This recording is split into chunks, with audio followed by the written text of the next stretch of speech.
So, you're thinking about buying land in Tumble Nadu? Well, stop what you're doing for just a few minutes and listen up. What we're about to cover is an absolutely essential guide to protect your hard-earned money and make sure your investment is safe from some really common and very costly mistakes. Hello everyone, welcome to Connect and Build. Sit back, relax, and enjoy the video. Let's get started.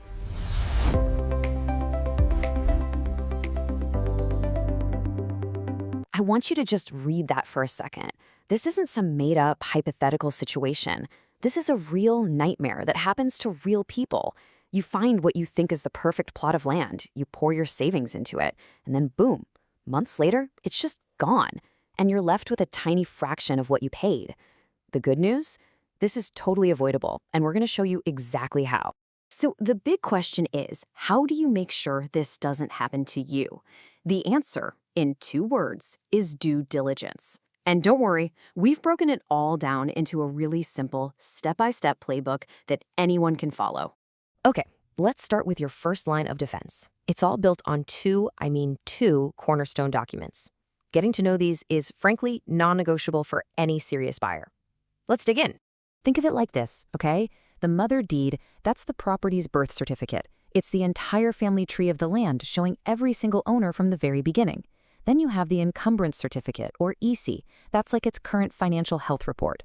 For a safe investment, you need both of these documents to be absolutely perfect, completely spotless. So, how do you actually check the mother deed? Well, you start with the copy the seller gives you, but that's just the beginning. From there, you have to basically become a detective. You need to trace the ownership history back at least 30 years, making sure every single link in that chain of ownership is there and unbroken. Any gap, any missing document, that is a massive red flag. It means you stop right there and figure out why. All right, now for the EC.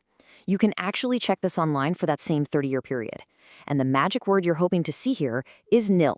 A nil EC means zero. No outstanding loans, no legal claims, no financial baggage tied to the property. If it's not nil and you see mortgages listed, you stop everything until the seller can give you a no objection certificate or NOC from the bank that proves that loan is closed. No excuses. Okay, so you've got the 2 foundational documents down. Now let's move on to your ultimate tool. This is a comprehensive checklist that's really going to put you in the driver's seat of the whole verification process. 10. That's the number. 10 critical checks you have to perform. Seriously, think of this list as your personal shield. It's a system that's designed to help you uncover any potential issues before you even think about investing a single rupee. This checklist right here is your roadmap.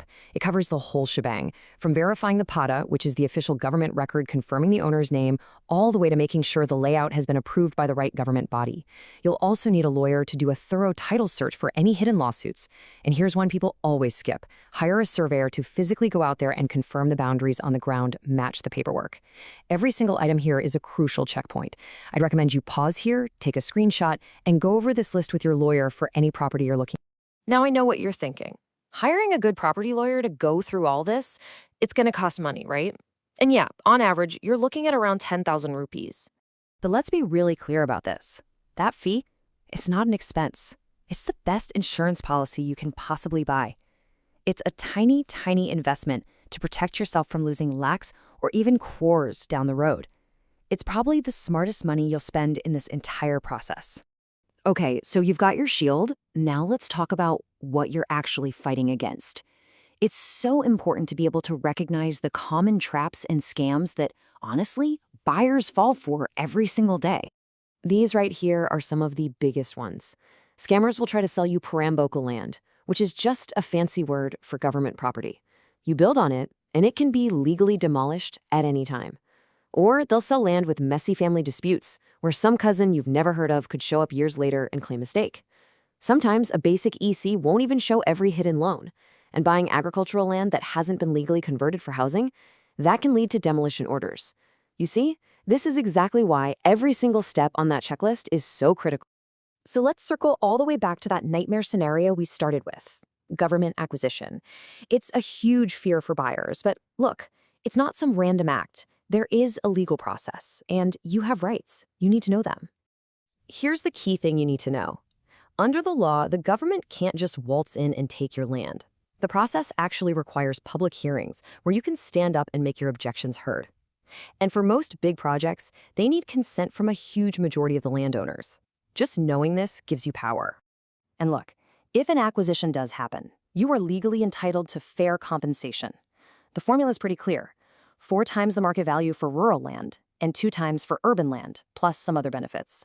You should never, ever settle for less than what the law says you're owed. So if you get an acquisition notice in the mail, do not panic. Here is your action plan. First, show up to every single hearing. If the compensation they offer you is too low, you have the right to appeal. First to the acquisition officer, and if that doesn't work, you can take it all the way to the high court. You have to fight for your property's true value. Whew, we've covered a ton of ground, haven't we? From foundational documents to legal battles, so let's bring it all home and boil this down to the absolute key actions you need to take to make a safe purchase. This is it. This is your path to a secure purchase. An unbroken ownership history, a clean bill of financial health, a thorough, nitpicky verification of every single detail, and, of course, professional legal guidance. If you follow these 4 commandments of land buying, you are basically building a fortress around your investment. So there you have it. The playbook is now in your hands. You're not just a hopeful buyer anymore. You're an informed buyer, someone who is equipped with the tools to navigate this market with confidence. Go out there and make your next move a smart, secure investment. Like, share, and subscribe to Connect and Build. I have already done. Did you guys subscribe?